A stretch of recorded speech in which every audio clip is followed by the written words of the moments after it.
Доброго времени суток, дорогие зрители видеоблога Риатаза. С вами в прямом эфире из студии Риатаза Маруф Асланов. Никто и представить себе не мог, что в 21 веке человечество станет свидетелем таких ужасных событий, которые потрясли весь мир. 6 лет прошло с тех пор, когда в Шангале разыгралась масштабная трагедия с курдами и езидами. Но до сих пор боль от пережитого не утихает, и глубокие раны от произошедшего все еще кровоточат. В результате чудовищных преступлений боевиков террористической группировки «Исламское государство», запрещено в РФ, сотни тысяч езидов вынуждены были покинуть свои родные места проживания, и уже много лет они в тяжелейших условиях проживают в лагерях для беженцев. Ни Шангал, ни другие езидские районы до сих пор не восстановлены. И этим районам все еще не хватает стабильности, необходимой для возвращения к нормальной жизни. Шангал, к сожалению, стал безопасным убежищем для незаконных вооруженных формирований, которые преследуют свои политические цели, используя раны и бедствия езидов.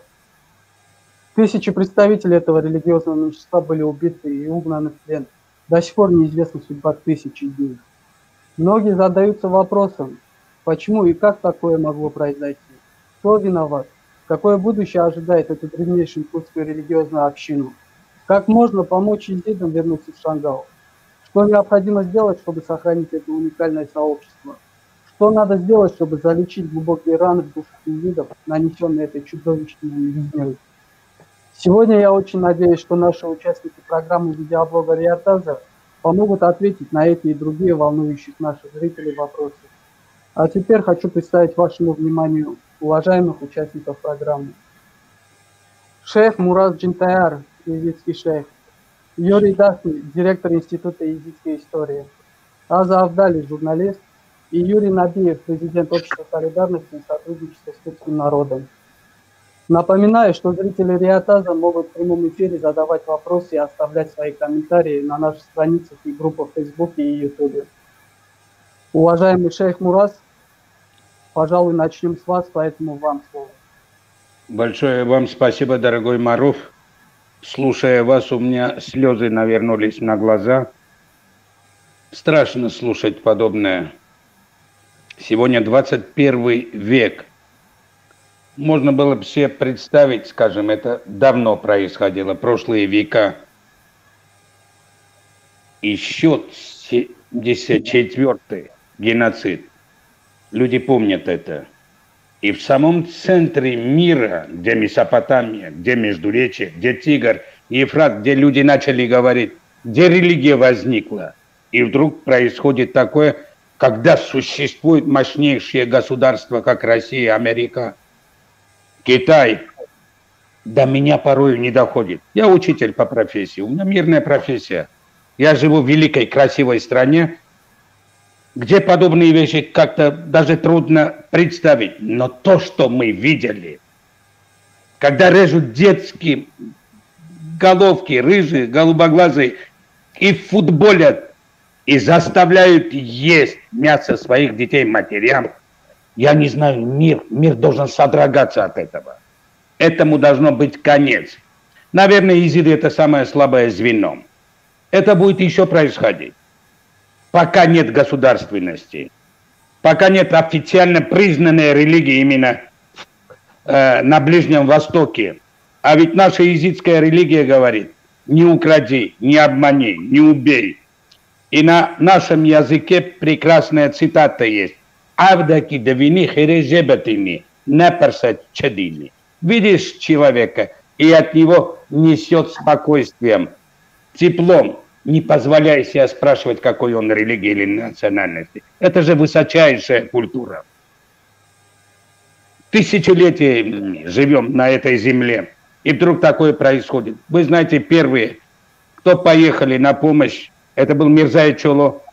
Пусть его душа покоится в раю. Задой Пир, они мои друзья близкие. И Тельман, очень красивый молодой человек из Иванова.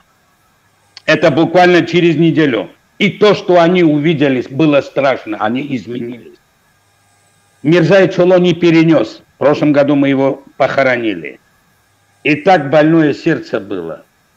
Их рассказы меня содрогнули. Я не могу с этим смириться. Наверное, мировому сообществу надо собраться, первым лицам государств.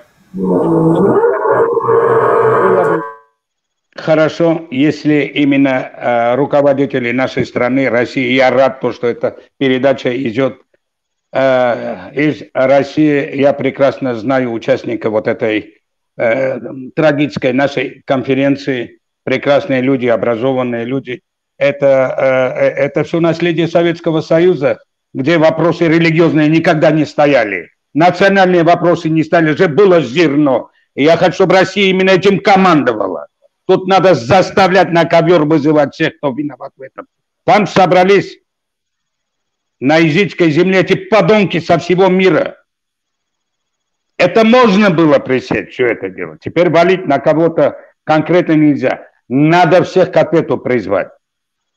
Потому что наш религиозный центр находится в самом центре мусульманского мира.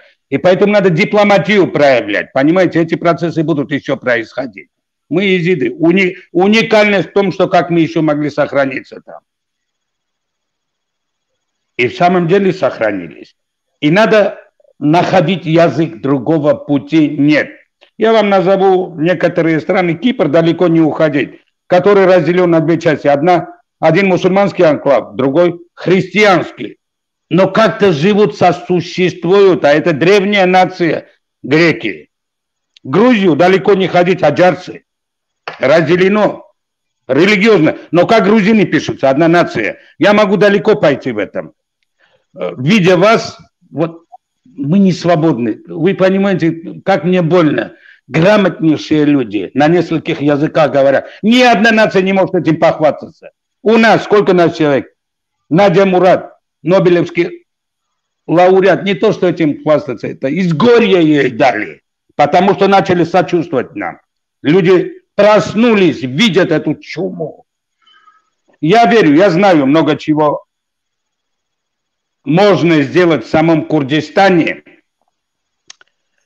И, наверное, я не знаю, кому-то может нравиться, не нравится, я прекрасно знаю Нечирвана, я видел его, и Юра видел, и второй Юра видел, я завидели здесь на экономическом форуме Санкт-Петербурга. Прекрасно образованный молодой человек, и я вижу, как он к езидам расположен. Не то, что разом, все по происхождению езиды. Если кто на Курманде говорит, они все езиды. Езиды говорят, динона, ироиздиас фесермона. Когда режут людей, когда сына забирают, когда дочку забирают, религия меняется, и не только у нас было. Это наше горе, вы понимаете. И он прекрасно это понимает. Я видел похороны Таксимбега. Царей не хоронили, президента так не хоронили. Это был знак в нашу сторону. То есть я с вами. Подходите ко мне, находите дорогу. Лалаш сохраненный. Есть 3 бренда в Курдистане. Святой Лалаш, нефть и имя Мустафы Барзани. Понимаете, вот это все надо присовокупить. Это будет как Ватикан, Юрий Шамильчин говорит, и Юрий Романович. Это будет Ватикан на Ближнем Востоке. Можно сделать. От нас, советских езидов, очень много. Мы же разбудили Курдистан, кто сегодня живет, кто сегодня у власти. Их разбудили. В Армении радио было, газеты были, песни пели, и они ночью слушали.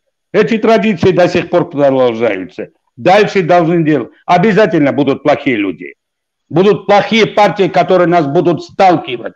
Это страшно, мне больно, я понимаю. Мы находимся в кругу этой религии. Но эта религия, из этой религии делают политику. Там не написано, идите убивайте людей или что-то делать. Нет, дорогие мои. Мы должны подходить к этому и прагматично. Естественно, надо говорить. Я многих ненавижу. Но дипломатия единственное средство. А те, которые иногда матом кроют и разговаривают, идите воюйте. Я назвал имена людей, которые деньги через неделю поехали им помогать. И люди до сих пор в себя не могут прийти. Я соболезную всем, не только нашим соплеменникам езидам, а всему цивилизованному миру. Это слабость мира. Сегодня 21 век, люди на Марс летают, и какой-то негодяй из-за моей религии приходит, меня убивает. До сих пор есть плоды нашего труда не едят. Засеет он свое поле, Именно наши не едят. Мне не нравится, когда в демократическую страну мы строим Курдистан. Я уважаю Коран, но на Коране клятву дают. Там есть и христиане, там есть буддисты, там есть езиды. Перед Богом скажи: Господи, моя страна, Курдистан, будет для всех национальностей одинаково. Для всех религий одинаково. Вот такой Курдистан мы будем уважать. Мы будем ее защищать. Мы жили в Советском Союзе, Юрий Шамилович. Твой отец в Ленинградской блокаде, голодный, холодный, воевал и защищался. Так и там было. И давно Россия для нас стала родиной, любимой родиной. И я хочу, чтобы это продолжалось до самого конца. Вот здесь наш офис, я из офиса веду вот этот разговор. Тут представители наши, тут очень хороший молодой человек, спонсор нас, Мераби Худоев, Мирангион. Такой офис можно похвастаться, наверное, официально зарегистрированный в Минюсе, единственный в мире, где езиды и мусульмане вместе работают. Прекрасные отношения, мы нормально. Но есть, которые хотят нас сталкивать. Ну, есть теперь. Разгиато говорил, терпение побеждает. Но это не значит кого-то на голову сажать. Я видел, я часто ездил. Мне нравится, когда Баба и Шейх в Ватикане с Папой Римским встречаются. А ведь раньше не было. Благодаря Нечервана это дорогу открывает. Это не просто я это вижу. Мне нравится, когда Баба и Шейх приходит с Кириллом Блаженным встречается. Юрий Шамильевич, Юрий Романович, вместе с вами мы с Иларионом встречались. Образованнейшим человеком. Владыка. И он первый признал геноцид езидов там. Первых, именно Россия первым признала. Но мне хочется дальнейшие действия. Много чего не делается. Здесь много студентов из Курдистана учатся, Аза. И езидов нет среди них. А потом они жалуются, почему нам голос не дают. Так давайте их тоже учиться. Насильно надо это делать, как советская власть делала. Как сейчас Россия тоже делает. Почему езид не должен быть? Есть все племена курдские. А езида, я ему сказал прямо, я с Масудом встречался, он очень переживал. Он переживал. Я не мог, говорит, помочь. Я понимаю, есть вещи, которые уже за гранью политики. Это не просто так происходит. Надо делать так, чтобы этого не было больше. Я люблю свой народ, я уважаю свой, не просто уважаю, я обожаю их все. Всю жизнь я отдал школе. Русско-грузинская школа была. В Тбилиси мы прекрасную школу прошли. В России мы, по-моему, добавили, еще больше сделали. И вот это надо продолжать, надо делать. Мы в посольство ходили, там, российское посольство в Курдистане, как они нам радовались, когда видели, на одном языке говорим. О чем, ребят? Потом нас Россия многое связывает. Я почему связываюсь с Россией? Я отсюда могу говорить, я же не могу от американцев, от китайцев. Хотя могу их просить, я большим уважением к ним отношусь. Нас с Россией связывает более 3500 общих слов.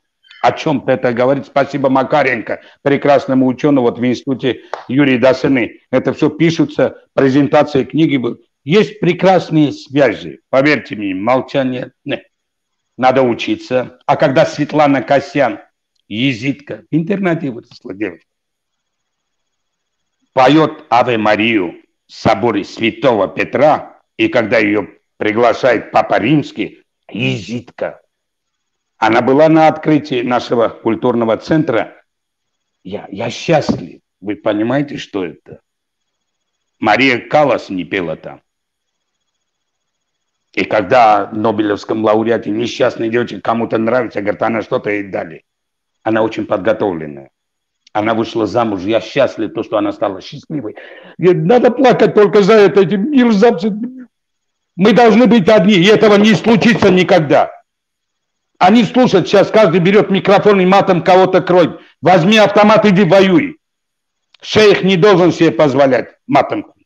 Пир, любой священник не должен этого делать. Вы извините за эмоции, подобное без эмоций нельзя говорить. Еще раз, 1000 раз обращаюсь к первым лицам, американскому президенту. Вижу, харизматичный человек. Наверное, хочет с Россией хорошие отношения иметь. Особенно Владимир Владимирович Путин. Большим уважением отношусь. Владимир Владимирович, дорогой мой, мы тебе голос дали. И за Конституцию, и все. Присмотри за этим Ближним Востоком. Там и Лукойл работает, и эти. А ведь это на языческой территории все. Нас готовить не надо, прекрасный язык знаем. Мне хочется, чтобы курды именно из Курдистана доверяли нам. Зачем мне Червану, зачем Масуду, советники оттуда по языческим вопросам? Они лучше нас знают, кто такие езиды. Лучше их министерство. Дайте посты, министерские посты. Заместителем сделайте. Силовые структуры. Вот такой Курдистан я буду признавать. Я их уважаю. 1000 раз, я еще раз вам говорю. Я их знаю. Я их видел. И они большой симпатией к нам относятся. Но мы немножко есть такая, я бы, не то что лень, другой сделал. Не сделает. Сегодня мы больше всех готовы. Мы дальше теряем все.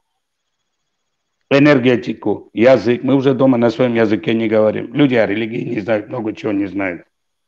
Маруф, дорогой мой, вот так. Это я то, что хотел сказать в нескольких словах. Наверное, будем так подключаться. Теперь, пожалуйста, я вас слушаю. Вашим услугам, мои братья и сестры. Огромное спасибо, Мурат Шевинович. Действительно эмоционально получилось, но и затронули все глубинные чувства вот эти. Никого не ругал, никого не унизил. Я могу говорить. Приглашаю. Я хотел бы передать слово нашей уважаемой, дорогой Азе Абдале. Спасибо большое. Если позволите, я бы хотела сначала поблагодарить Белус Турки за вчерашний разговор с ее гостями. Для меня, вот я услышала все, что хотела услышать. И все присутствующие, вот ее гости, вот Мураз был эмоционален, точно так же был эмоционален и мэр Шангала, но он был искренен и честен, а это превыше всего. Самый главный критерий – это честность. Я была совершенно потрясена нашим историкам, ученым, курдам, исследователям из Ольденбурга, кажется, Германии, да, Давуд Мурат Хатари, вот я выписала его имя. Он собрал уникальнейший материал об истории Шангала, об этой резне, об этой трагедии. Видео, документы и вообще, ну все, что имеет отношение к этому. Это уникальная работа, это надо ценить, и это очень важно. Конечно, ну, огромная, так сказать, признательность, что вот есть такие ученые молодые, как доцент из университета Захо. И я совершенно солидарна и признательна Пиру Муразу из Калининграда. Вот каждое слово как-то вот совпадать с моим словом. Ну, я очень надеюсь, что наш сегодняшний разговор будет также уместен, также интересен. Кому-то, может быть, не интересен, не знаю. Теперь, что касается этой даты, этой треклятой даты 3 августа 2014 года. Я его хорошо помню и никогда не забуду, ровно так же, как и все вы. Мне позвонил один человек, а я была вообще не в курсе. Так получилось, что я не просматривала новостную ленту и ничего не знала. Позвонил человек, который из ПКК, и говорит, ну что, Шангал сдали. Шангал пришел Даиш. Начались казни.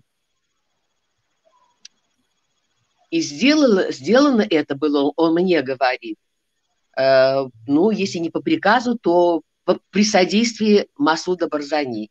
Пешмерга бежали, и Шангал сдан. Это было, вы знаете, ниже пояса удар. Я ему говорю, слушай, ну, может, ты не будешь паниковать? Давай позвони Асот Алабани, представителю Курдистана. Он говорит, вот именно он это все мне и сказал. Для тех, кто не знает, Асот Алабани, бывший представитель Курдистана в Москве, родной брат шейха Лахора Джангита Алабани. Ну, все прекрасно знают, что это за семья и чем мы обязаны им, какими потерями. Вот. Через несколько дней, Юр, ну ты помнишь, это ты организовал эту пресс-конференцию в РИА Новости. Значит, мы собрались там, полные вообще, нет ни гнева, а абсолютно наполненные горем. И до начала конференции я ему говорю, Асо, скажи, пожалуйста, ты сам веришь, что все именно так и было? Вот клянусь, как перед Богом. Он говорит, ну, я не верю, но так говорят. Я говорю, ну хорошо, давай так, раз ты не веришь, так говорят, и никто из нас не знает правды, здесь сегодня очень много журналистов. И самое главное, здесь представитель, какой-то высокий чед из иракского посольства. Зачем нам надо перед ними всеми говорить то, во что ты даже не веришь. Он говорит, нет, я не собираюсь об этом говорить. Началась конференция, и ты знаешь, Юра, что было. Когда ему дали слово, он с места в карьер вот озвучил именно это. То есть вот он был, собственно говоря, носителем этой информации, и с его слов, с его подачи это правда и неправда. Знаете, не всякая мысль изреченная есть правда, но не всякая есть ложь. Вот есть такая мысль, которая непонятно, то ли она правда, то ли неправда. И это самое опасное. Дальше больше. Вот это так сказать, вот неправда или правда, она постепенно обросла какими-то подробностями. Значит, выяснилось, это тот же самый Астонов на этой пресс-конференции и, собственно говоря, озвучил, что каким-то образом, непонятно откуда, материализовались какие-то 12, значит, герилла, которые, собственно, и начали спасать езидов. Ну, дальше эта версия начала обрастать подробностями. Ее шлифовали, ее лакировали, и каноническая версия этого, так сказать, озвученной этой мысли, она была такая, что узнала об этом Оджалан. Ну, вы понимаете, Оджалан, может, он и небожитель, но он точно, с их слов, получается, у него есть какая-то связь там с небесной канцелярией. Значит, ему позвонили, он сказал, алло, босс, значит, пошлите туда этих герилл, и пусть спасают езидов. Понимаете, когда с одной стороны говорят, что вот Масуд Барзани предал езидов, а с другой стороны говорят, что человек, который сидит в камере, который не ведает ни сном, ни духом, и он дает приказ спасти, ну, тут получается, понимаете, полнейший абсурд. Вот. И я бы хотела, значит, если позволите, начать с хронологии тех событий. Вообще, насколько мне известно, этот ИГИЛ, этот Даиш, кто такие игиловцы, кто они такие? Это радикальная группировка, суннитская группировка, которая вынашивает, очень у него большие амбиции, вынашивала, значит, создание халифата. Так вот, мотивацией этого ИГИЛ, движущей силой была ненависть между суннитами и шиитами, которая началась вот в момент раскола еще, по-моему, в 8 веке, что ли, это было. И это продолжается по сей день. Мы попали под их горячую руку. Значит, что получилось? Они не собирались идти на Курдистан вообще. Для них было важно пойти на Багдад. Карфаген должен был быть разрушен. Для них Багдад был точно так же, как Карфаген для Римского Сената. Это хорошо понимал и Нури аль-Малики. Это хорошо понимал и Иран. И допустить вот это было невозможно. Тогда был создан такой совершенно немыслимый сценарий, но он был воплощен в жизнь. Значит, было предложено Аль-Багдади, что им дадут Мосул на растерзание. И вы все хорошо помните, как 30 тысяч иракских солдат бежали, бросив все. Вооружение на миллиарды долларов. Банки Мосула были заполнены золотом и долларами. И это все было вот предложено игиловцам, чтобы они только не пошли на Багдад. Покуролись там, в Мосуле, они пошли опять же с подачи Багдада, с подачи Тегерана и с подачи главного стратега иранского, покойного Сулеймана, как его звали, господи? Генерала, ну, в общем, и не надо вспоминать. Касаба Сулеймани, значит, было решено пойти на Шангал. Почему на Шангал? Вот я иногда думаю, почему Шангал? Очень даже понятно, почему. Понимаете, в чем дело? У Шангала особое место в курдской ментальности. У изидизма особая роль. Вот я сейчас хочу напомнить вам, что есть предположение с высокой долей вероятности, и источники библейские, и наука говорят, что тот самый знаменитый райский сад Эдем находился именно там, где Шангал. Это было райским местом. Но рай, как оказалось, это хрупкая конструкция, куда как сильнее ад. Потихонечку этот рай стал вытесняться адом, а человек уже, значит, добил это все дело. Но это, значит, была... Почему Шангал? Потому что, уничтожив Шангал, уничтожив езидов и езидизм, наши враги откладывают бомбу замедленного действия под весь Курдистан. Если нет Шангала, если нет езидизма, нет курдов, потому что нет прошлого. А народ, у которого нет прошлого, не может быть будущего. Вот наши враги это понимают. Хорошо было бы, если мы это понимали. Теперь дальше, значит, ну, как-то считается, что все, что мы имеем, все, что с нами происходит, это происходит потому, что мы это заслужили и мы это допустили. Что мы это заслужили, курды, мы заслужили вот такое. Курды заслужили такое, где курды, народ, создавший великие две религии задолго до ислама, задолго до христианства. Я имею в виду езидизм и зороастризм. Ну, сейчас мы говорим о езидах, и я хотела бы всем напомнить те высокие нравственные принципы, заложенные в езидизме, то богоугодное, вот та триада, на которой основывается езидизм, Шейх Мурас это лучше меня знает. Какова эта триада? Благие мысли, благие слова и благие дела. Ну что может быть лучше? Но вот все это входило в конфронтацию с теми представлениями, которые вот были у другой религии, которая пришла потом, много тысячелетий спустя, пришла на курдскую землю. Точно так же, и все происходило ровно точно так же, как происходило вот вчера еще, позавчера еще, и продолжает происходить ИГИЛ. Но там была еще другая мотивация. Это была одна мировоззренческая мотивация. Почему Шангал? У Ирана была также и другая мотивация. Потому что Шангал находится в том месте, где смыкается эта шиитская дуга. А для Тегерана очень важно выстроить эту дугу. Соединить Тегеран, Багдад, Бейрут и Дамаск. Ну, в общем, с этим делом у них вот тоже, к счастью, не получилось. На растерзании Шангал был отдан. К великому сожалению, произошло то, что произошло. Я не судья, я не могу, так сказать, осуждать, но для меня, как для человека, как для курдянки, чрезвычайно важно, чтобы тому, что произошло в Шангале, власть курдистанская дала внятный и честный, какую-то характеристику, да. Мы уже слышали и от Масуда Барзани, и от Начервана, но этого недостаточно, мне кажется. И не потому, что надо, так сказать, потом там кого-то убить, расстрелять. Нет, это нужно в память о тех убиенных. И это нужно нам всем.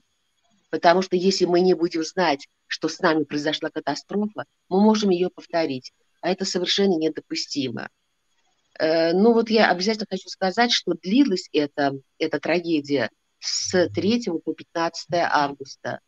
Потом, слава богу, что-то произошло, и через Зумар пешмерга пришли туда и способствовали тому, чтобы все поднялись на плато. Но это были 12 дней ада. Понимаете, за 12 дней произошли страшные события. Шейх Мурас уже рассказал. Я не могу об этом говорить, потому что со мной происходит спазм города, я не могу об этом спокойно говорить. У таких преступлений нет срока давности. Абсолютно, с тобой согласна, абсолютно, милый мой, согласна. Значит, прошло 6 лет. Вот важнейшие вопросы выставлены вами в анонсе. Что дальше? Вот Шейх Мурас бывал в Курдистане, и вы все бывали в Курдистане, и вы знаете, что на самом деле власть курдистанская делает очень много, да. Это и выкупают, находят наши женщин, которые отправились в Кубу. Не всех, но всех это невозможно. Дальше, значит, я знаю, психологическая помощь им оказывается. Создаются какие-то дома для детей, оставшихся сиротами. И это очень важно, но, знаете, честно скажу, этого мало, потому что власть проигрывает в информационной подаче всего того, что нужно сделать. Вот как-то они это дело, значит, мало значения придают информационной подаче всех событий. Нужно обязательно рассказывать, нужно говорить про историю езидизма, нужно рассказывать о великих каких-то людях. Но без этого нельзя. Нужно говорить о том значении, какое езидизм играет в курдской ментальности. Не будет езидизма, не потому что я человек религиозный, я совершенно не религиозная, я курдянка. Но я понимаю значение этой религии в становлении нашей нации. И я вот во что я верю очень точно, что нужно обязательно восстановить Шангал, и он будет восстановлен. Теперь, что этому мешает? Давайте говорить, что этому мешает, давайте говорить правду. Если бы, так сказать, считаем, что в Эритрее самое главное – это честность, давайте говорить. Сегодня это невозможно сделать, потому что пока там находятся те силы, которые, так сказать, мешают этому. И хочу напомнить, кстати, что ПКК всегда пользовался расположением Малики. И зарплату ПКК, те, которые находятся там, они получают от Хашд. Это составная часть Хашд. Вот. Дальше, вы знаете, я боюсь, что то, что не добили, то, что не сделали игиловцы, это вполне под силу ПКК. К сожалению, это так. Не потому, что они не убивают езидов, естественно, нет. Но они охмуряют их, они их окучивают. Понимаете, я смотрю телевидение ПКК, и когда я вижу, как наши несчастные езидки, господи, пережившие ад, еще не вышедшие из этого ада, им говорят, вы знаете как, вы не должны ни в коем разе верить Курдистану и Эрбилю. Они вас предали. А спас вас Оджалан. Вы должны верить Багдаду, потому что именно в Багдаде ваше спасение. Мы поможем, значит, выбить для вас статус. Эти люди не знают, что такое даже слово статус. Мы выбьем для вас статус для кого? Для себя любимых, да? Им езиды не нужны вообще никак. И, значит, мы выбьем вам статус, и у вас все будет хорошо. И я чего боюсь? Понимаете, езиды по простоте своей душевной, они очень внушаемые. Я боюсь, что очень легко будет вытравить из них их суть, их содержание, их езидскую сущность. Они носители великой духовности. Но точно так же эту духовность может заменить нечто другое, которому имя оккультизм. Это будет просто. Когда я смотрю, как езидские женщины в этой манифестациях, в этом городе, похожем на призрак, идут с портретами Оджалана, и когда спрашивают, у меня крыша съезжает, понимаете? Вот есть какие-то вещи, которые нужно, вот это надо власти абсолютно четко продумать, и Шангал нужно очистить от всех тех, которые мешают, которые способны вернуть езидов в очередной ад. Ну, пожалуй, пока все, а там посмотрим, как будет развиваться наша беседа. Я думаю, Спасибо, нормальный. Авдали, за подробный дискурс в историю. Юрий Романович, пожалуйста, вам слово. Спасибо, Маруф. Вначале я хотел бы обратиться с соболезнованием ко всему курдскому народу, потому что езиды – это часть курдского народа. Особенно я приношу свои соболезнования езидам Шангала, которые пережили такой чудовищный геноцид. Это вот, выступления наших коллег прозвучали некоторые эпизоды этих варварских преступлений. И весь мир знает, что произошло в Шангале. Но в связи с тем, что есть некоторая путаница вокруг Шангала, я бы хотел начать с небольшой исторической справки.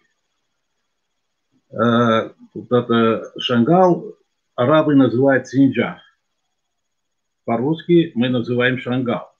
На курдском языке Шангал называется, это древнее название, называется Шинга. А в древнегреческих источниках, вы, наверное, встречали, этот регион называется Синга. Это очень древний регион. Относительно его происхождения есть споры. Ну, говорят, что от 6 до 7 тысяч лет. Территория, на этой территории испокон веков живут езиды. То есть курды езиды. И сама территория, она до последнего времени была гораздо обширнее, чем сейчас. Но, как вы знаете, за последние тысячелетия в отношении езидов, езиды говорят 74, на самом деле, если взять в учет и средней тяжести преступления, то было осуществлено бесчисленная попыток со стороны исламистов, чтобы уничтожить эту религиозную общину. Кстати, территория езидов в Шангале сузилась до небольшого плато на горе, но, как видим, и это не дает покоя исламистам. Они продолжают их атаковать с целью, чтобы полностью уничтожить и захватить их территорию. Не буду подробно рассказывать, что произошло в Шангале, какие были последствия, все об этом знают. Но вкратце скажу, что на момент нападения этого ИГИЛ в регионе проживало около 600 тысяч человек. Из них около 560, 570, 560 тысяч были езиды. Остальные там вот арабы, которые были переселены во время Саддама, этого режима, ну и которые позже переселили, и другие национальности. Но в основном там были езиды.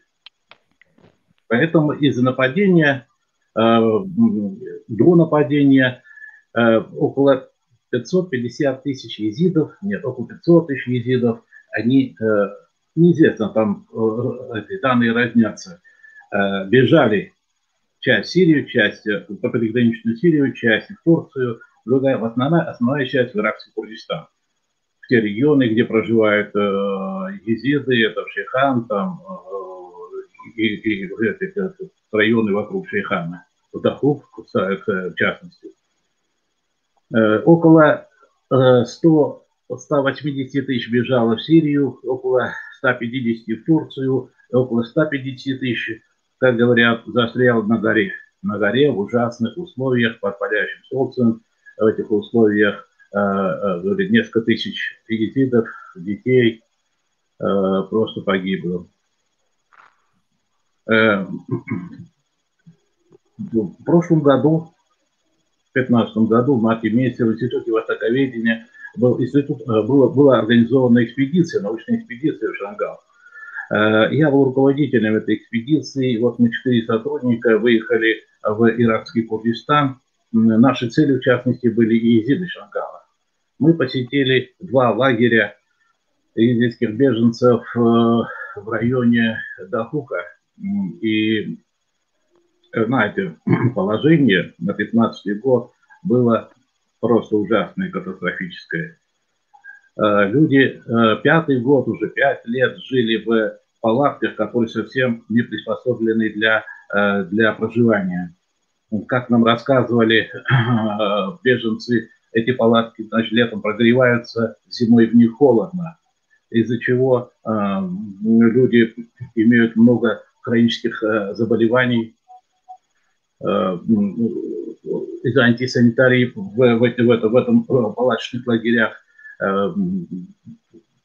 Многие болеют инфекционными болезнями. Есть очень много проблем. Проблем, допустим, и социального характера. Это тотальная безработица, это отсутствие медикаментов, отсутствие нехватка воды, продовольствия и так далее, о которых нам рассказывали жители этих лагерей. Знаете, положение этих людей настолько тяжелое, что они в основном, как я заметил, переживают такой психические такие травмы, они психические расстройства. И вот в качестве примера приведу такой, как-то мы обратились, мы задавали там, ходили по лагерю, задавали детям, взрослым, разному поколению, это проводили такой социальный опрос, и мы спросили одну женщину лет 40, как ей живет в этом лагере, какие есть проблемы. И, знаете, она как-то вот так какая-то взорвалась и стала плакать, кричать, говорит, ну тут часто приезжают, спрашивают, как вы тут живете, что вам не хватает, приезжают, уезжают, наши проблемы не решаются. Значит, до того, видите, другая женщина тоже со слезами на глазах сказала, что вот уже 5 лет они живут в этом лагере, и выросли их маленькие дети, которые ничего, кроме вот этого предела лагеря, не видели. У них есть проблемы с образованием. То есть эти дети уже, многие из них, значит, имеют не только какие-то заболевания, но они еще, так сказать, имеют и дефицит образования. Знаете, если это сложно может отразиться на будущем этих поколений. В общем, эти поколения, они имеют очень большие проблемы. В Шангале мы встречались, в Шангал мы не поехали, куда нас просто не пустили. В Шейхане. В Шейхане мы встречались и с миром, мы были в центре езидском культурном центре, встречались с губернатором, то есть материал, информации собрали много. И знаете, что сегодня меня поражает, что прошел год после нашей поездки, и по моим данным, ситуация в Шангале почти не изменилась. Люди как жили в палатках, так и живут. Какой-то части удалось, под каким-то каналом, но в основном это из Турции, Сирии бежать в Европу. Да, которые приехали в Европу, они устроились, потому что есть социальные программы, которые помогают беженцам адаптироваться, освоиться в этих странах. Мы знаем, что некоторая часть их бежала в Россию, такая незначительная часть, но они здесь не удержались и буквально через 2-3 месяца все уехали. Как они объясняли, что здесь в России нет никакой социальной поддержки, никакой программы защиты беженцев, интеграции и так далее. Нет никакой. Поэтому здесь практически в России никто не остался. Хотя здесь в России очень большая, как мы знаем, мощная курдская и езидская община, которые, надо признать, много обещают, но мало что мы делаем.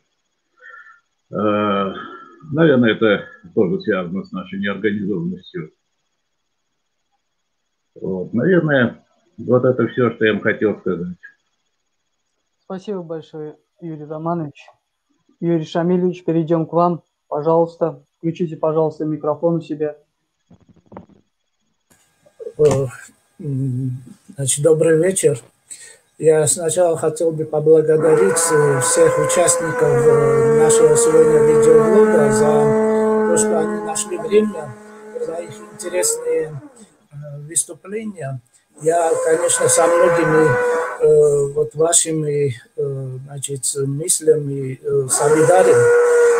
Хочу извиниться, наверное, вот звук идет, это у меня соседи там ремонт делают. Надеюсь, что в ближайшие там, минут 10 они закончат, вот, и шум перестанет мешать нашему общению. Значит, я что хочу вот в этом отношении сказать. Конечно, я согласен с Азой в том, что единственное сегодня спасение для езидов, а езиды, они действительно находятся на грани вот исчезновения, как вот эта религиозная общность. Единственным гарантом вот сохранения и развития этой общины, как мне представляется, я в этом абсолютно убежден, это создание независимого курдского государства. Иначе это, естественно, не только для езидов, но для всего курдского народа это абсолютно необходимая вещь. И в этой связи я хочу обратиться ко всем езидам, каких бы они вот политических там, значит, идеологических, значит, не придерживались мыслей, как бы они себя не идентифицировали, да, там, курдами, белыми арабами или там курдами-езидами или вот чисто езидами, ко всем к ним хочу обратиться. Почему? Потому что мы все под Богом ходим, и когда мы, так сказать, оканчиваем свой путь на этой земле, всех нас одинаково по нашим езидским традициям, значит, похоронят. И для того, чтобы сохранить, я так думаю, что надо на сегодняшний день отложить вот эти все вопросы и споры, да, там, о происхождении там, и так далее, и объединиться для того, чтобы действительно сохранить вот этот езидизм, как мы говорим. Ну, для этого что надо сделать? Я думаю, вот вчера Аза напомнила, вчера подчеркнула она, что вчера вот была очень интересная передача на курдском языке, и Пир Мураз Кочар из Калининграда, он очень много дельных советов, дельных идей сказал.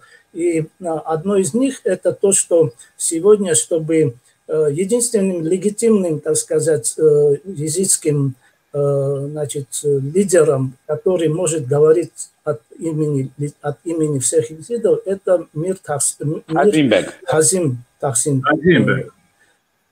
Хазимбек. Да, и вот тут, конечно, нужно, наверное, при нем, при этом езидском институте создать какой-то совет или меджлис, куда войдут известные езиды, та же Надя Мурат, та же Виан Дахил и так далее. Очень много вот таких продвинутых, прогрессивных. Конечно, тут не обойдется и без советских езидов, потому что советские езиды, они, в принципе, в отношении уровня там, образования, культуры и так далее довольно продвинутые. И выработать какую-то дорожную карту, выработать какой-то план, вот как бы можно даже это назвать план спасения, да, вот этой общины, потому что, как я выше сказал, она действительно находится на грани вот исчезновения, эта община. Я думаю, вот это очень такой вопрос, и в этом отношении руководство иракского Курдистана, Южного Курдистана тоже должно поддержать вот эту идею. Иначе, вот как коллеги сказали, Шейх Мураз, Аза и Юра, на сегодняшний день у нас получается, что все, кому не лень, они выступают от имени вот езидов, значит, благо современные технологии позволяют вот по интернету там и себя позиционируют как самые главные езиды. Очень много организаций создано, в том числе и в Европе, но вот такой разброд, и нет вот единого мнения, единого плана, как вот дальше жить, как сделать так, чтобы вот эта община, она как бы не растворилась вот в современном мире. Я согласен с Азой в том, что Курдистан без езидов – это как бы как обед без соли. И в то же самое время езиды без Курдистана – это как лодка без паруса, которая в огромном океане, она в любой момент на какой-то риф может напороться и погибнуть. Это все взаимосвязано друг с другом.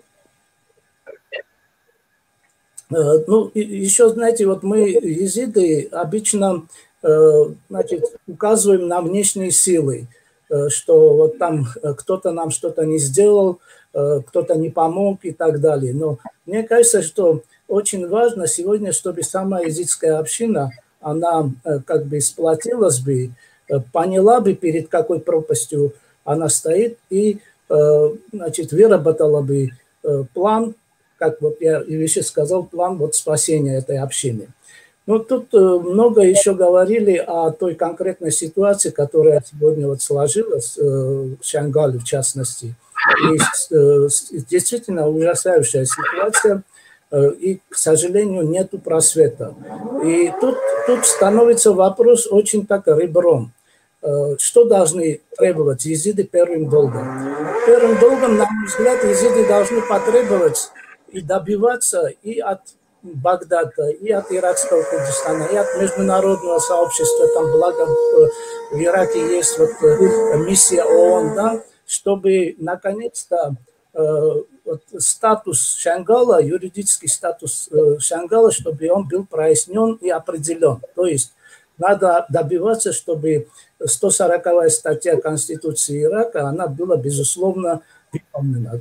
Вот так же, как это, много говорят о Киркуке, но Шангал – это более, вот тем более для езидов, это более актуальная задача.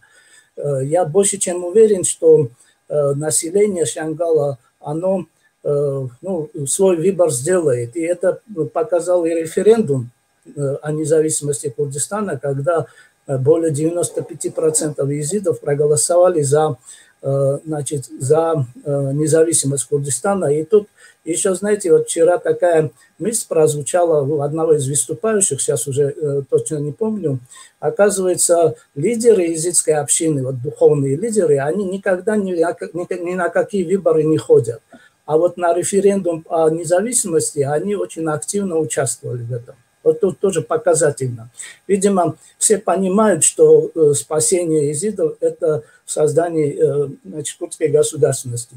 Второй момент, что, на мой взгляд, езиды должны требовать, это чтобы вот из Шангала были бы выведены все незаконные формирования, и чтобы у населения была бы возможность вернуться туда.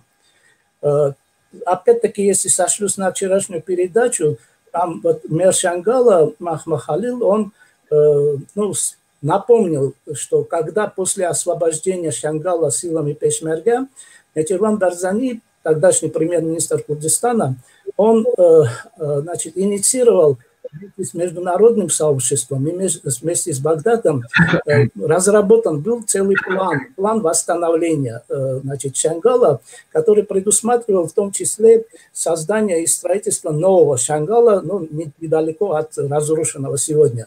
Но, к сожалению, после событий 16 октября 2017 года, после референдума, этот план как бы повис в воздухе. Это свидетельство о том, что, в принципе, курдские лидеры, правительство, власти Курдистана, они понимают вот значение этого региона и понимают вот эти боль и озабоченность езидов, той ситуации, которая сложилась.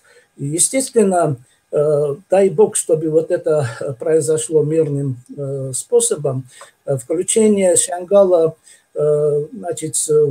юридически и административно в состав иракского Курдистана, это вот, конечно, тут вот Шангал и Лалыш, они как бы объединяются. Они не могут быть в разных государствах или в разных юрисдикциях. Вот это объединение происходит, и насколько вот мои встречи с властями, с лидерами Курдистана, мы всегда вот эти вопросы по проблемам езидов обсуждаем, они абсолютно поддерживают превращение этого региона Шангала в самостоятельную провинцию. То есть там провинцию со своим губернатором, со своим бюджетом, и там, естественно, там во всех этих структурах езиды будут работать и так далее. Но тут еще надо вот отметить, что помимо вот этих вещей, необходимых для того, чтобы двигаться дальше, да, чтобы потом инвестиции пошли бы в этот, чтобы план развития этого региона был наконец-то разработан и начал бы практически выполняться. Тут надо еще понимать, что мне кажется, что сам езидизм, он такого уровня достиг сегодня, что к такому моменту пришел, что там назрели в самом езидизме реформы. Вот Юрий Романович об этом, конечно, лучше меня знает, он этим профессионально занимается. Влияние и эволюция этой нашей религии. Сегодня большинство езидов, они, в принципе, не знают основы философские и так далее этой нашей религии. И это тоже очень важно, чтобы езиды действительно знали бы, откуда они корни, вот эти философские основы и так далее. Аза упомянула, вот после того, как вот эта трагедия произошла, мы здесь в Москве, питались то, что от нас зависело, мы питались и обращались в правительственные структуры России и там информационную какую-то там, для того, чтобы общественность России лучше была бы информирована об этой трагедии. Я тут хочу вспомнить и напомнить о том вкладе в гуманитарную той большой гуманитарной помощи, которую оказал вот наш соотечественник, депутат Госдумы Зелимхан Муцоев, который там несколько тысяч тонн продуктов и значит, предметов первой необходимости вот, из своих средств он туда были направлены. Очень много и других там людей, вот покойный Мирзай Чоглов, здесь было сказано, Задо и другие тоже посильную помощь оказывали гуманитарную. Но мне кажется, это вот как бы на эмоциях, это какие-то единичные случаи. Но, как мы сказали, Юрий Романович отметил, 6 лет прошло, но там действительно очень сложная ситуация. И вот эта помощь, в том числе и гуманитарная, она, может быть, даже сейчас больше нужна.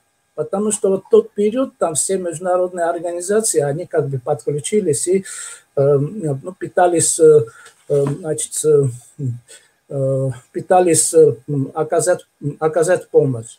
То есть вот завершая вот свою такую немножко, может, эмоциональную тоже речь, я хочу еще раз призвать всех, как бы всех езидов понять, перед чем они стоят, и сделать, не обвинять кого-то, не смотреть в прошлое, не, значит, заниматься какими-то там ненужными, энергию свою напрасно не тратить, а сосредоточиться на таких основных моментах. Это 140-я статья присоединения и возвращение езидов в Шангал. Это сегодня самое главное. Еще тут я хочу отметить, что вот многие мои мусульманские друзья иногда обижаются, ну, курды, мусульмане, иногда обижаются, когда там езиды там говорят, вот мы езиды, там подчеркивая и так далее.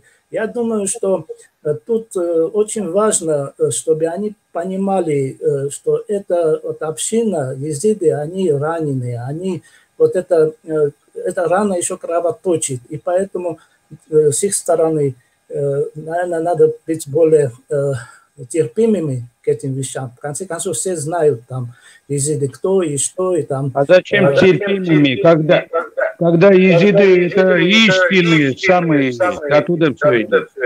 Надо гордиться договором. Извини, да. Юра, я хочу, знаешь, что добавить? Меня слышно, да? Если вы заметили, да, между курдами и мусульманами, курдами и езидами, исторически это факты, от этого никуда не идешь, всегда непростые отношения были. И это было вызвано там фанатизмом, невежеством и так далее. И плюс еще там враги, там окружающие силы, они там вот это разогревали. Но посмотрите, да, там ни курды, мусульмане от этого ничего не выиграли, тем более езиды. И поэтому на этих уроках надо учиться, надо вот это знать, вот это все. И потом, в конце концов, между разными религиозными частями одного и того же народа, это исторически, вот Францию возьмите, да, протестанты, гугеноты, Варфоломеевская ночь и так далее, но они сделали выводы и сейчас, ну, создали прекрасную страну, там, где, в общем-то, вот это религиозные отличия, они там свое место имеют, как говорится. И, конечно, вот это, особенно со стороны курдов-мусульман и особенно руководства, это должно быть осуждено. Вот эти все, вот 72, 73 или 74, я не знаю, вот сколько вот этих геноцидов было, это должно быть, естественно, ну, осуждено. Вот.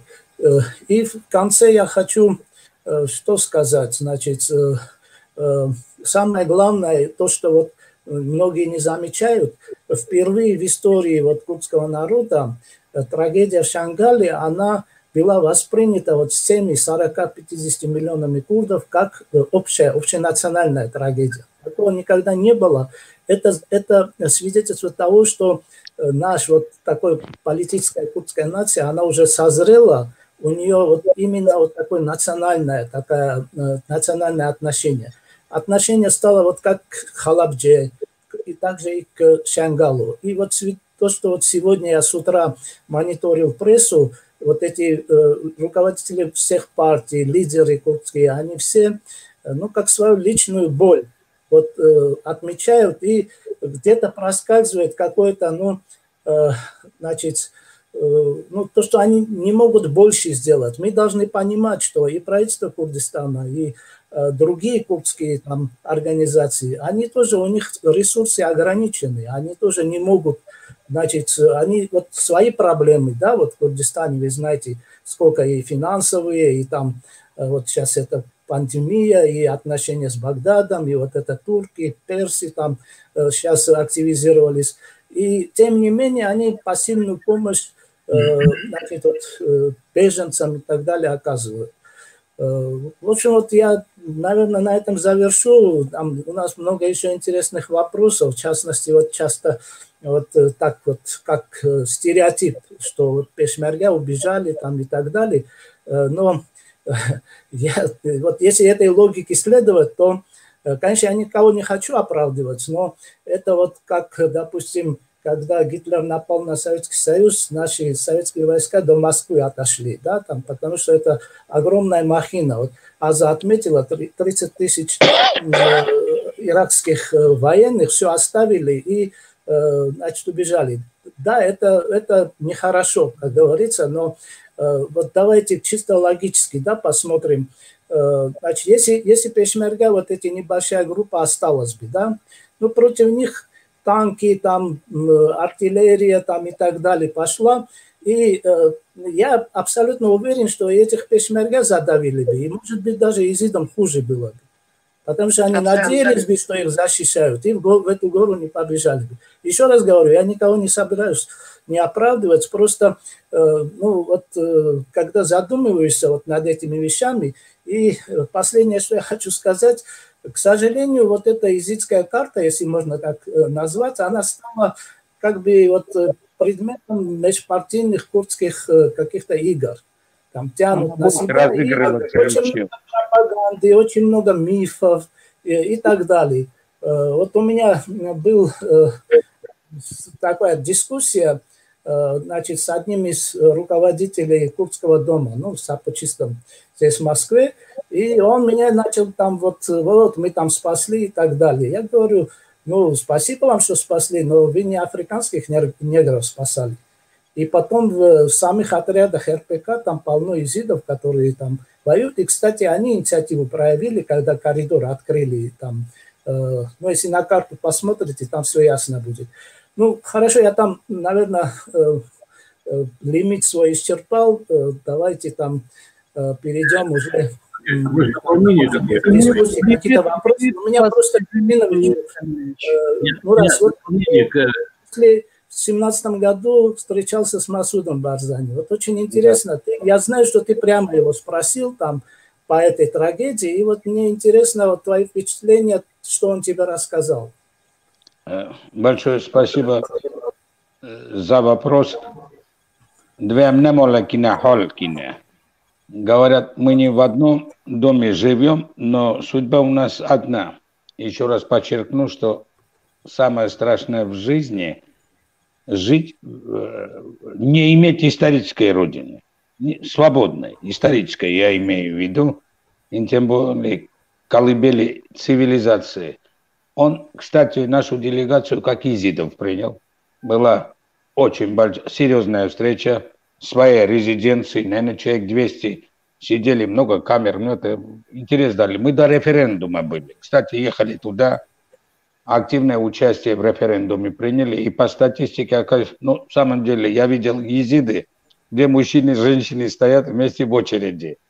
Давать голос свободному Курдистану, и смотрел, где мусульмане отдельно, женщины отдельно, мужчины отдельно. То есть мы и там показываем свою цивилизацию, свою демократию. Я ничего против, есть законы определенные, очерят все это дело. Он принял нас. И вот на этот вопрос, хотя Мерабы возглавил, говорю, вот наш новый председатель представлял присутствующих. У нас демократия 2 года, вот сейчас Мераб председатель, до него я был молодой человек. И самое интересное, Мераби спрашивает Сарук Масуда, говорит, чем мы можем вам помочь? Говорит, слушай, первый раз люди приехали сюда, говорят, чем мы можем вам помочь? Обычно меня просят, говорит, именно вот организации.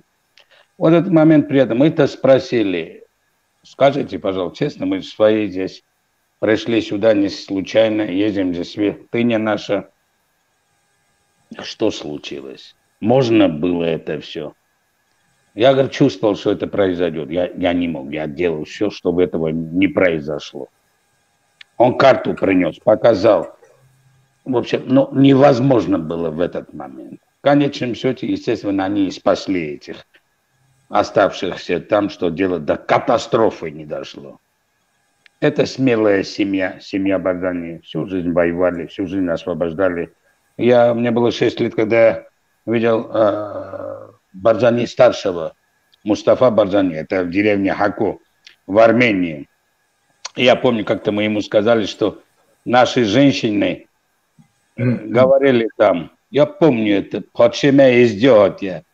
Наш езидский царь приехал насчет его отца. В самом деле легенды слагали, песни слагали. Мы верим, я думаю, тут правильно было сказано одна дорога. Конечно, в составе Курдистана должно быть и Шангал, так и есть, собственно, он. И Святой Лалыш. Лалыш – это международный центр религии. Туда больше представителей других национальностей, других религий приходят. В самом деле, святая земля, блаженные лица. Юра не даст соврать, несколько раз были вместе. Делегации первую организовал Юра Дасани. Я помню, первые лица тоже встречали. Мы и Масрура видели тогда, губернаторов этих. В самом деле, острые углы нельзя сейчас искать. Кулаком на шило не идут. Это страна, которая сами еще не свободны. Вы видите, что там происходит. Много партий, много флагов. Сколько исламистских организаций. В парламенте много исламистов. Я же вижу там. Мне еще, я забыл сказать, мне не хочется, не нравится, когда квоту нам, езидам, дают одно место в парламенте. Мы что, ни одной нации? Мы что, там живем, может, 100 человек пройдет парламент. Зачем этому мешать? Пусть они это поставят, и мы это хорошо видим и считать умеем. Нельзя этого делать. Что значит квота для нас? На одном языке говорим, на одной территории. Зачем квота? Значит, мне не хочется уже это говорить. Что это такое, квота? И здесь должен быть и заместитель пример. Ну, есть такое.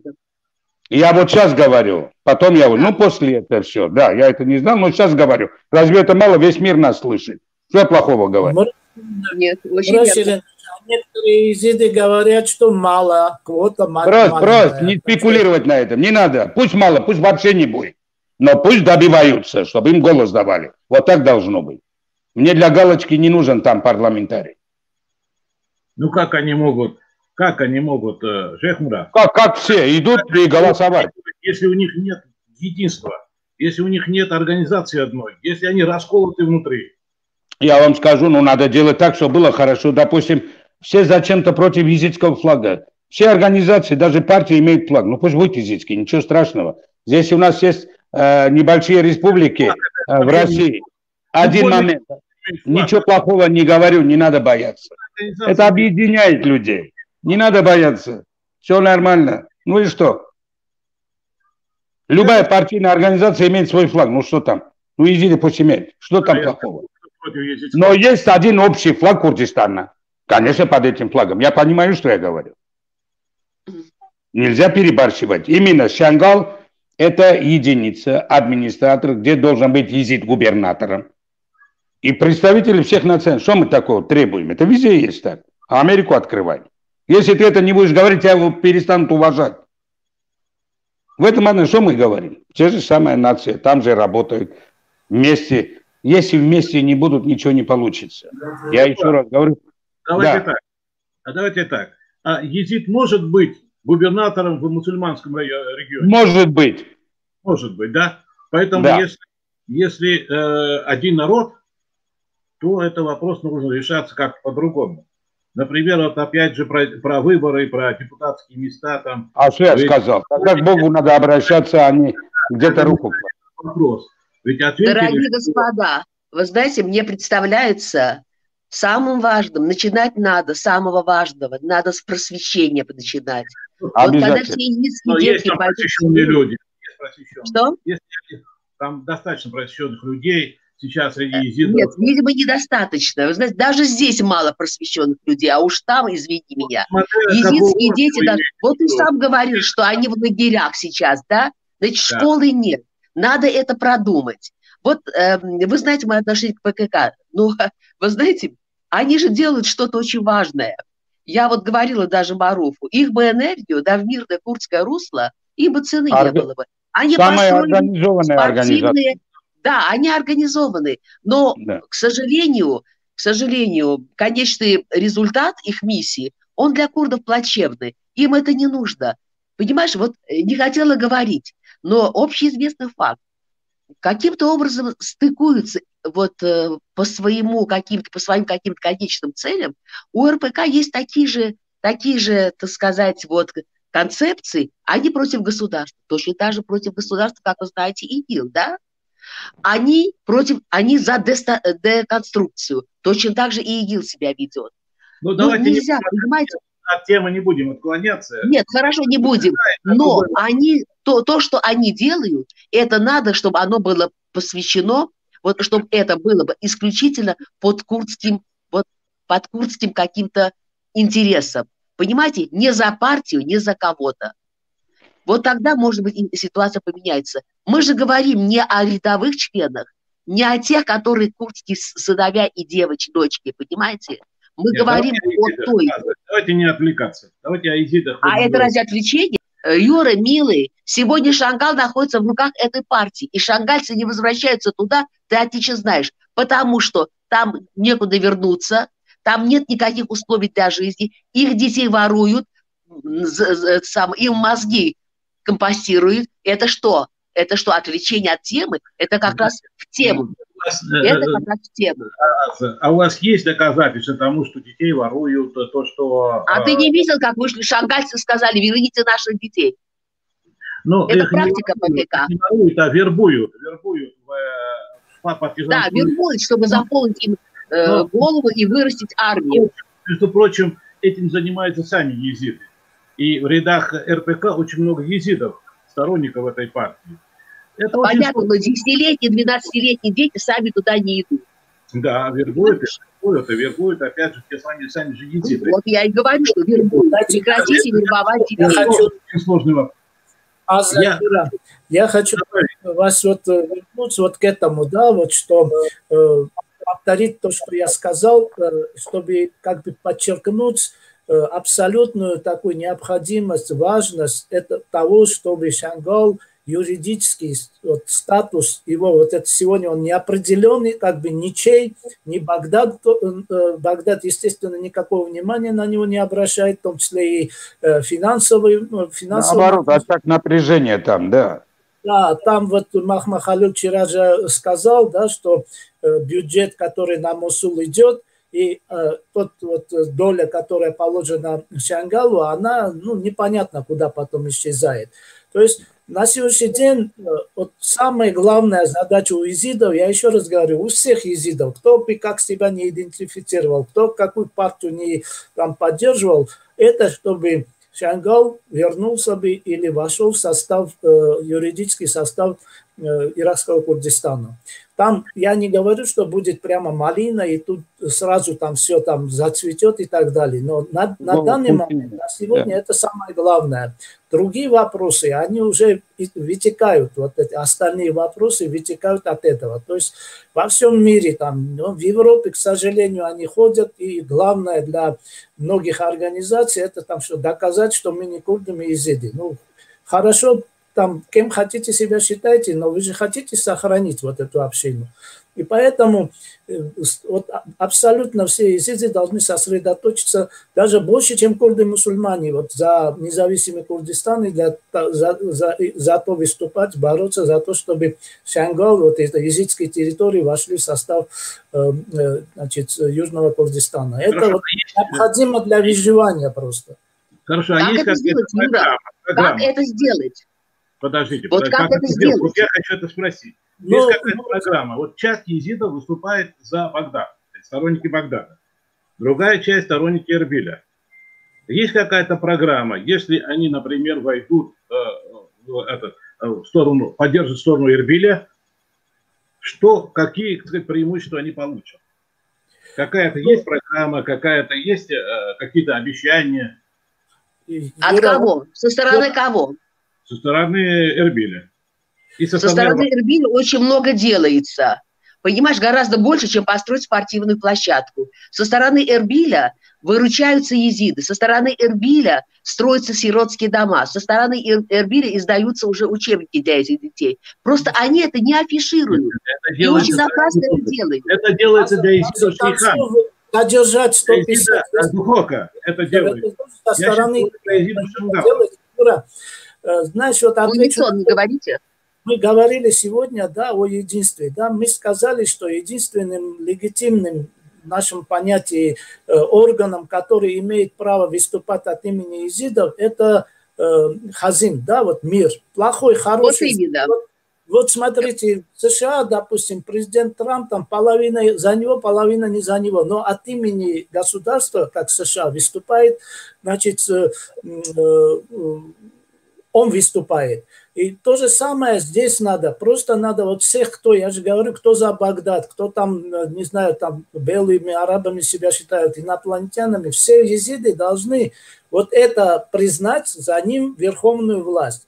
Кроме того, я уже говорил об этом, вокруг него там меджлис, сформировать меджлис, и потом уже вот этот признанный орган, который говорит от имени езидов, а то, ну, так, естественно, ничего не получится. Вот как ты сам, да, отмечаешь, что одни за Багдад, одни за Эрбиль, другие там вообще за независимый Езидистан и так далее. Так не получится. Вот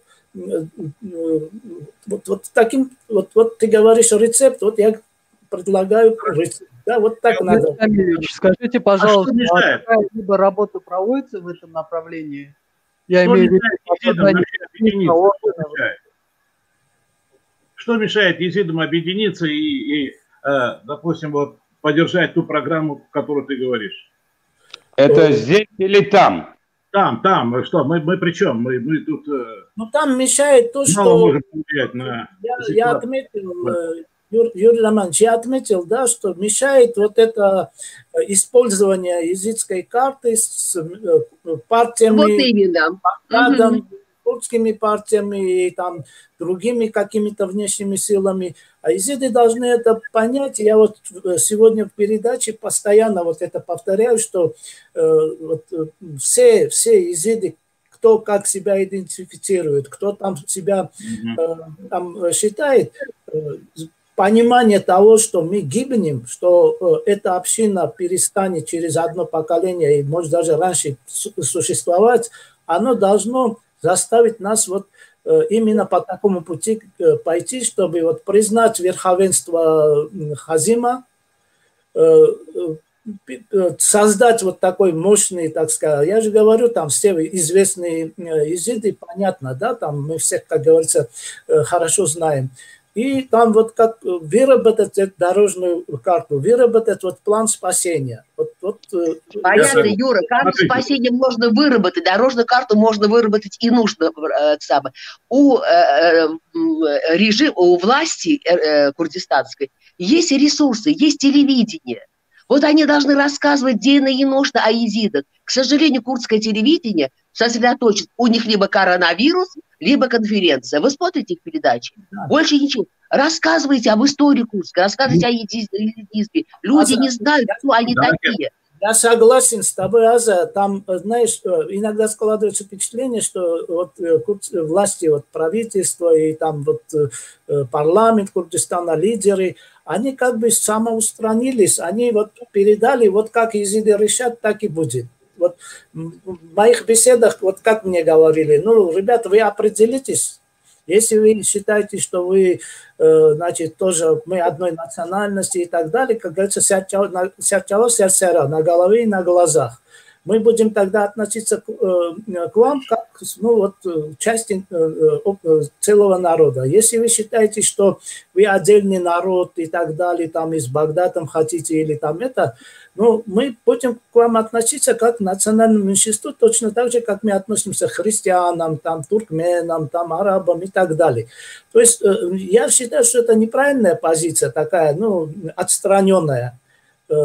Хотя в руководстве вот Курдистана есть люди, которые понимают, но практических шагов не делают. И поэтому... Ну, в том-то и дело. В том-то и дело, что нет практических шагов. За что критиковать, за что требовать от властей Курдистана, тут много чего есть.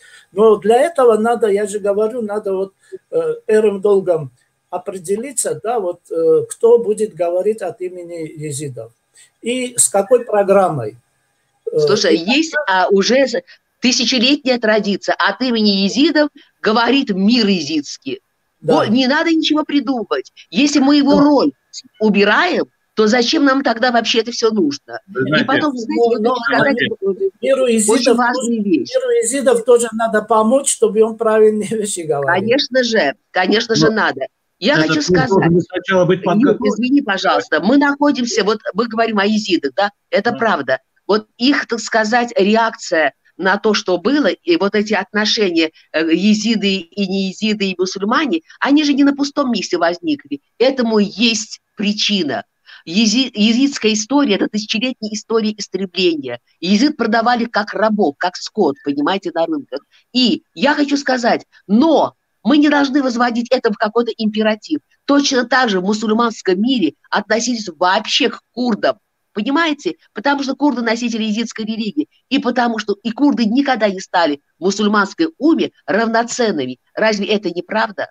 Значит, это повод для того, чтобы как-то, чтобы немножко поменять свои мозги. К нам относятся так не потому, что мы езиды. Мы относимся к нам не потому, что они мусульмане, а потому, что мы курды, понимаете? К нам относятся плохо, как к курдам. Пока мы это не поймем, у нас ничего не получится. Да. Мы как бы виновны дважды. То, что мы курды, и второй раз то, что мы езиды. Это можно сказать, мы не виновны, а мы правы дважды, потому что мы курды и потому что мы езиды. Давай так. Можно и так, можно и так. Конечно. Знаешь, стакан всегда, либо он наполовину пуст, либо он наполовину полон. Каждый сам выбирает. Вот мои наблюдения. Вот что мне не нравится. Мы, езиды, всегда ищем вину где-то в ком-то. Это правда. В РПК, там РПК. Это все народы так, не только мы. Точно, Мурас, я с тобой согласна. Вчера очень много об этом говорилось в единстве. Сегодня вы тоже опять единство, один мир, один народ, один голос. Но проблема, у нас две проблемы, и две это вот эти основные. А вторая проблема еще хуже. Первая – это отсутствие единства, то есть с вами согласен. Но вторая проблема – это еще и противоречие в езидском обществе. Когда есть много организаций, много лидеров, и все против друг друга. И все ненавидят друг друга. И все, одна часть придерживается опять Эрбиля, другая ПСК, третья – партия Талабани, третья – РПК, четвертая – Союз демократических сил Сирии, четвертая, пятая – там Багдад, шестая – Хашда Шаби. Это кто? Трамп сказал или Путин сказал езидам: вот так разделитесь и делитесь между собой. Или кто? Или мир есть, но мир он наш Газим Бек, его он хороший человек, но его голос пока в езидской общине не значим. Его не слушают, поэтому тут и там появляются лидеры. При Тахсинбеге такая ситуация была, не то что невозможна, но была маловероятна, потому что это была сильная личность. Харизматичный, сильный человек. И он был, так сказать, старый вояка, он, кстати, прошел долгую жизнь, была мудрость, опыт и так далее. Но сейчас вот есть много выскочек, которые говорят, вот там в Германии есть один султан, в Шенгале там РПК назначила другого мира. Ситуация очень сложная. И все. Юрий Романович, если можно к этому. Одна дорога. По-моему, больше всех могут сегодня российские езиды. Они должны управлять тамошним регионом вместе с руководством Курдистана.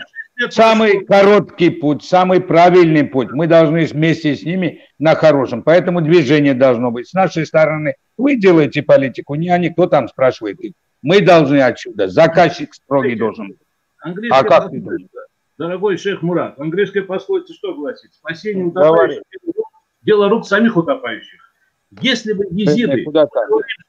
Ну, сегодня такая ситуация, а как ты хочешь? Вот вопрос, там пешмерга убежали, но есть еще вторая сторона медали. А вот если бы они не убежали, что было бы тогда?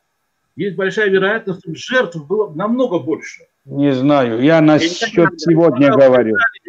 Посмотрите, эти были вооружены до зубов, езиды были вооружены на 20% винтовками, пистолетами. И еще ограничены у них были боеприпасы. Что было бы тогда? Ведь не было, да, говорят, что якобы там Масуд Барзани приказал вывести эти пешмерга. Ну, да нет, это не может быть. Это было и правильно, может быть. Ведь если бы эти пешмерга остались бы, то убили бы их, убили бы еще 500 тысяч, там не 500 тысяч, жертв, сейчас говорят, при освобождении Шангала погибло около 7 тысяч езидов. В противном случае умерло бы не 7, а возможно 70 тысяч, 100 тысяч. Очень сложный вопрос. Юра, там говорится, когда о 7 тысячах езидах, это имеется в виду вот все эти гражданские, там, в плен, там, во время освобождения, значит, Шангала, как раз ты помнишь, и ты организовывал вместе, ну, я вместе с тобой вот этот приезд делегации, они здесь были, вот эта делегация, когда началась эта, ну, знаменитая операция по освобождению Шангала, Мертала Мелектауса. Да.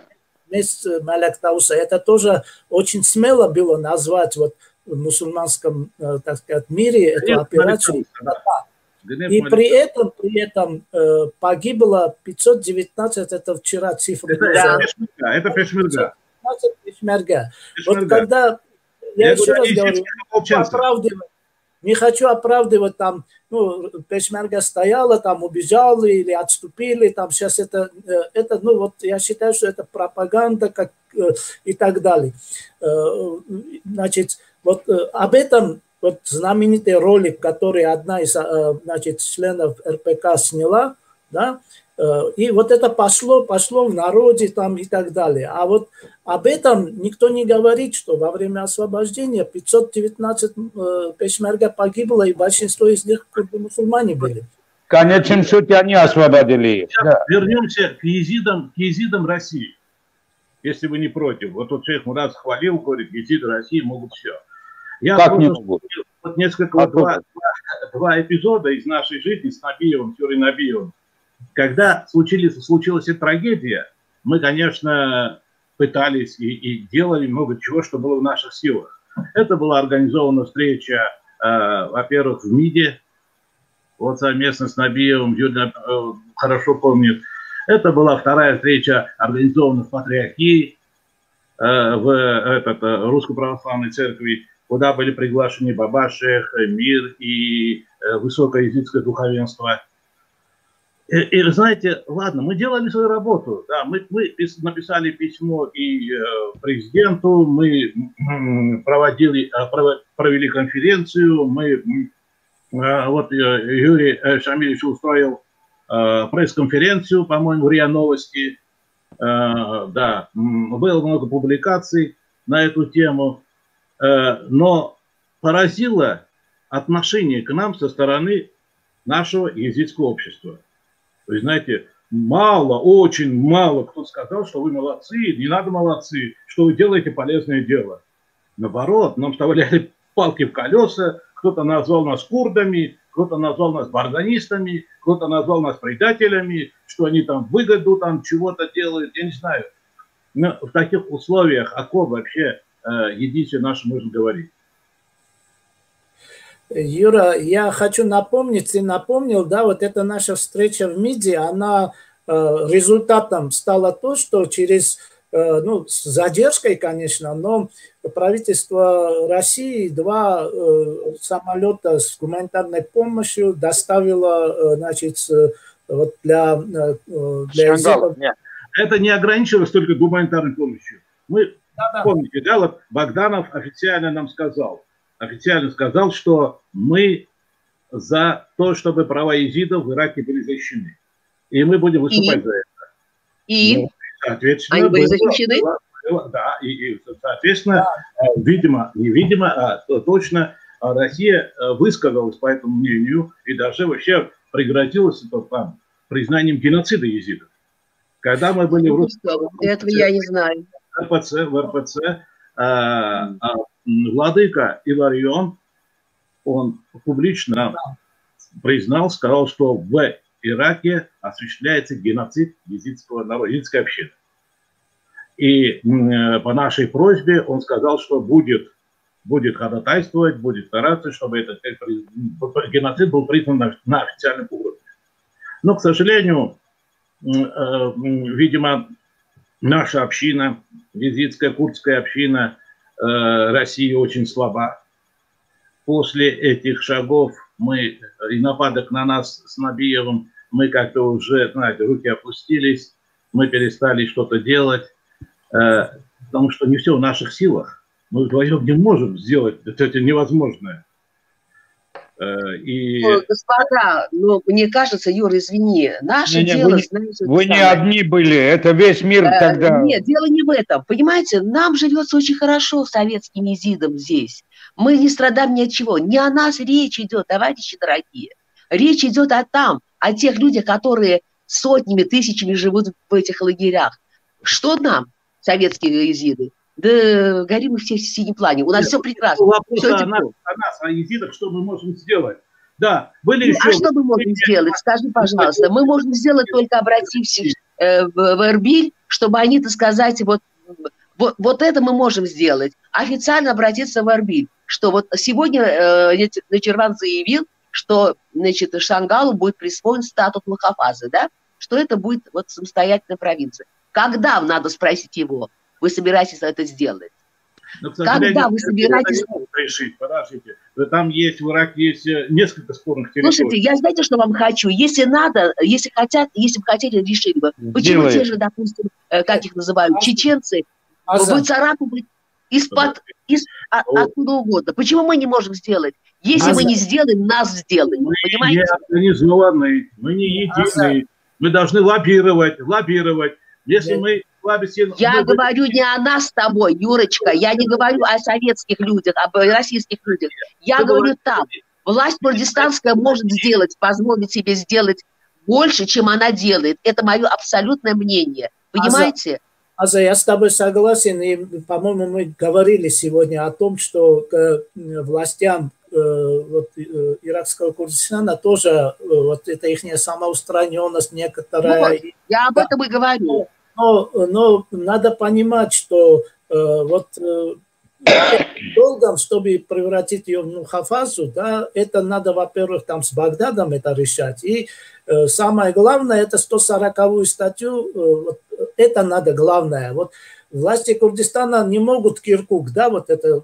Как-то, знаешь, честно скажу, стали они какими-то слабовольными. Ладно, фиг с этой Мухафазой, но есть другие же вот прям больные вопросы, понимаете? Хотя бы сделайте, поменяйте эти палатки, хотя бы попытайтесь выдворить все незаконные силы, которые находятся в Шангале. Туда шангальцы не вернутся, пока их жизни угрожает опасность. Это же тоже можно сделать. Хотя бы начинайте что-то делать, но ничего не делается. Я разговаривал с беженцами непосредственно. Там не только проблема безопасности, там очень много других проблем. Конечно. Люди готовы вернуться туда, готовы. Там много других причин. Первая причина – это разрушенная инфраструктура. Вот. То есть А как ты себе представляешь, Юра? Значит, Эрбиль начнут обустраивать Шангал при наличии там РПК, который не собирается оттуда уходить.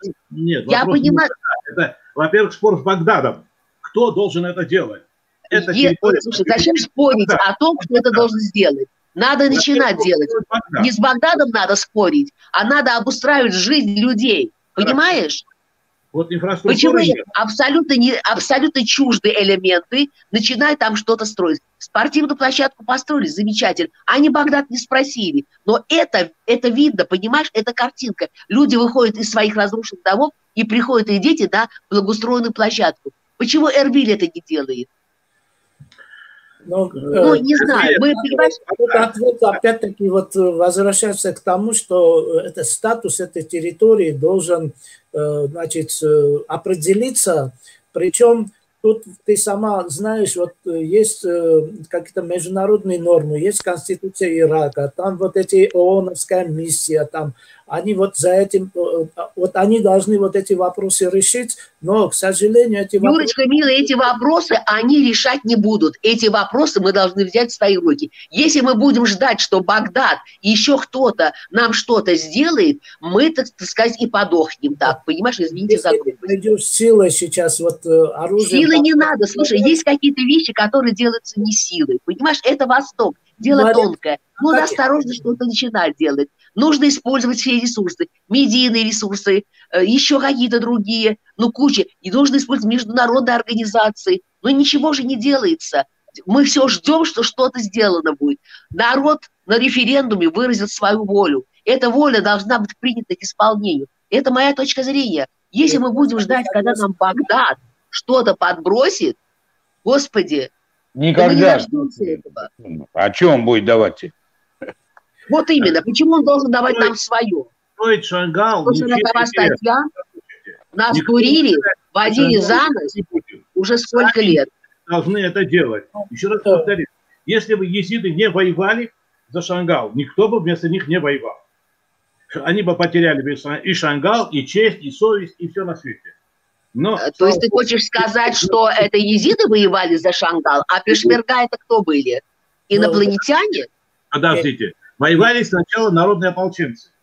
Это... Народные ополченцы это кто? Может, поподробнее, товарищ? Кто такие народные ополченцы? Которые маршируют. Это те же самые пешмерга и езиды. Народные ополченцы. Пешмерга туда вернулась через, наверное, полгода. И освободили Шангал уже в декабре 2015 года.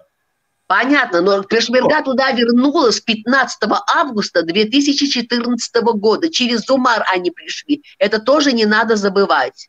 Понимаете? Они не вошли в Шангал. А то мы так сказали, он Джалан их спас, на границе и на этом успокоились. В какой-то части. В другой части были РПК, в третьей части... РПК надо оттуда уходить, Юра. РПК нечего там делать. Вот почему они говорят, охотная враг, Курдистаны бепорятся, да? Вот идите, в Докуке сейчас выгоняют курдов, которые, чьи, территории, чьи деревни были заняты в свое время арабами, которых Саддам Хусейн прислал. Потом они получили, как это называется, компенсацию, вернулись в свои, так сказать, на юг Ирака, в Басру. Там 70 градусов жары. Нахрен им там нужно сидеть? Они опять вернулись. И что они делают? При покровительстве и помощи иракской армии они дубасят этих курдов. Если эти, как их называют, ПККшники пришли туда, чтобы спасти курдов, Курдистан, вот идите туда и спасите. Мы ничего не говорим про Африн. Они оставили Африн. Мы же их не расстреливаем на всех углах. Идите спасайте Африн. Африн находится в ужасающем состоянии. Что предлагаете? Я предлагаю говорить правду. Если есть болезнь, эту болезнь надо называть. Если мы будем говорить, ой, ну вот все курды такие, у них нет единства, у них нет самого... У курдов есть единство. У курдов нет абсолютно никакого единства с теми, кто против нас. Понимаете?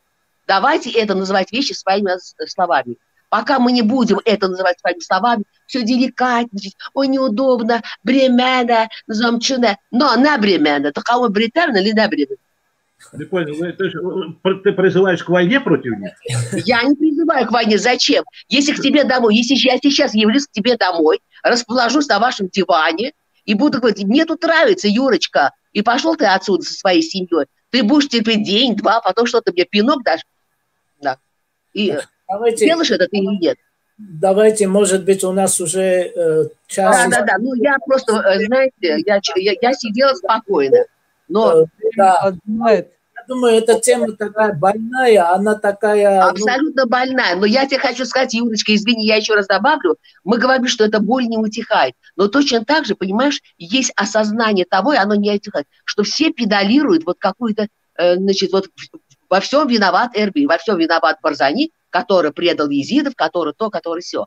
Я откровенно говорю о тех недостатках, которые совершает власть курдистанская. Но я их ни в чем не обвиняю. Я их абсолютно уважаю за то многое, что они сделали. На пустом месте, что ли, возникли, извините, эти города, эти университеты, эти больницы. Это что на пустом месте? На пустом месте там такое огромное количество дипломатических представительств. На пустом месте его встречают в Елисейском дворце, его встречают в Ватикане. На пустом месте это не на пустом месте. Это абсолютно уже, так сказать, данность Курдистана. И не надо мешать. Я только за то, чтобы им никто не мешал. Мы можем много говорить. Мы сидим в своих уютных квартирах. Над нами ничего не капает, нас никто не убивает. Мы можем, так сказать, там что-то. Но все это наши эмоции, понимаете? Нам нужно их выражать. И, слава богу, этот разговор состоялся. Юра куда-то... Юр, ты спустился вниз. Да, Аза, я с тобой, конечно, согласен. Мы вот в прошлой передаче отмечали как раз, что вот это Южный Курдистан, он вот это дитё, которое мы должны, вот единственное, легитимное, признанное... Надо содействовать им, помогать. Абсолютно с вами согласна, господа. Они тоже, у них ресурсы и возможности... Да я понимаю, Юр, но есть, извини, опять я перебиваю, потому что ресурсы, это да, все знают, что мало. Но сказать по телевизору, в медийном пространстве озвучивать какие-то важные вещи, это им ничего не стоит. Но они этого не делают. У меня вся претензия в этом, понимаешь? Выдворить РПК из территории Курдистана, это они способны. Надо с обоих сторон, и со стороны езидов как-то соорганизоваться и сформулировать, да, что... И со Кто их будет организовывать? Кто их будет это самое собирать? Скажи мне, пожалуйста. Это какое-то движение идет, вот мы... Вот началось, отсюда начинается. Пытаемся там, есть у нас контакты, связи и с Хазимом, и там с другими языческими организациями, Бенгал, Алыш там и так далее. Но, честно сказать, я там тоже вот не понимаю, вот эта медлительность какая-то, ну, вот простые вещи, это затягиваются решения. У меня ответа на это нету. И это... Вот претензии к властям Курдистана, конечно, это однозначные. Ну, давайте, значит, я еще раз хочу поблагодарить вас. Это, я как сказал, тема очень больная и очень большая. И я думаю, что мы еще не раз вернемся к ней. И вот у нас вчера на курдском языке, я так думаю, очень интересно и очень содержательно, очень информативно была вот передача. И сегодня я вижу, что люди с большим интеллектом и озабочены в хорошем смысле судьбой судьбой езидов. Большое вам спасибо. И вот я хотел бы, чтобы Маруф там как-то подробно... Да. Маруф. Действительно, долго, очень развернутый, насыщенный разговор у нас получился такой. Огромное спасибо вам, участники. Надеемся, что мы будем стремиться пытаться делать все то, чтобы трагедии, которая произошла в будущем, больше не повторились. Давайте вместе. Это действительно очень больно. Сколько это может все продолжаться? Поэтому давайте объединяться. Маруф, я предлагаю там, чтобы у нас как-то было бы завершенный вид, вот каждому участнику там по полминуты дать для заключительного слова. Давайте подведем итоги. Давайте. Да?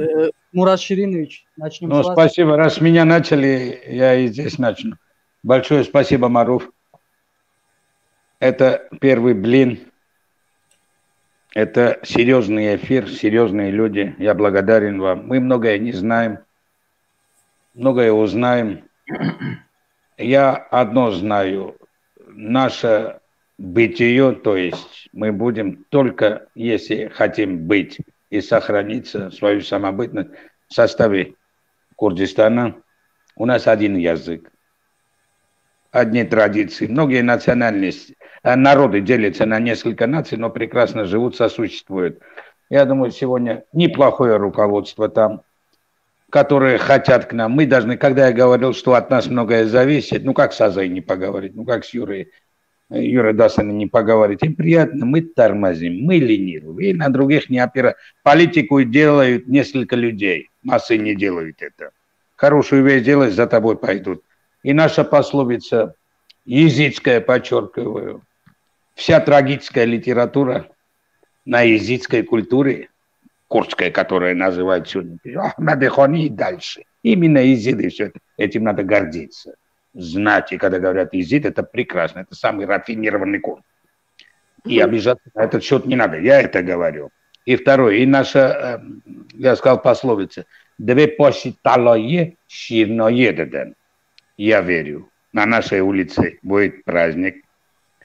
У Гёте, у Руставели, еще рядом, Хаяма, есть такая цитата: «Без пользы жить, безвременная смерть. Лишь тот достоин жизни и свободы, кто каждый день за них идет на бой». Свобода – это дорогое удовольствие.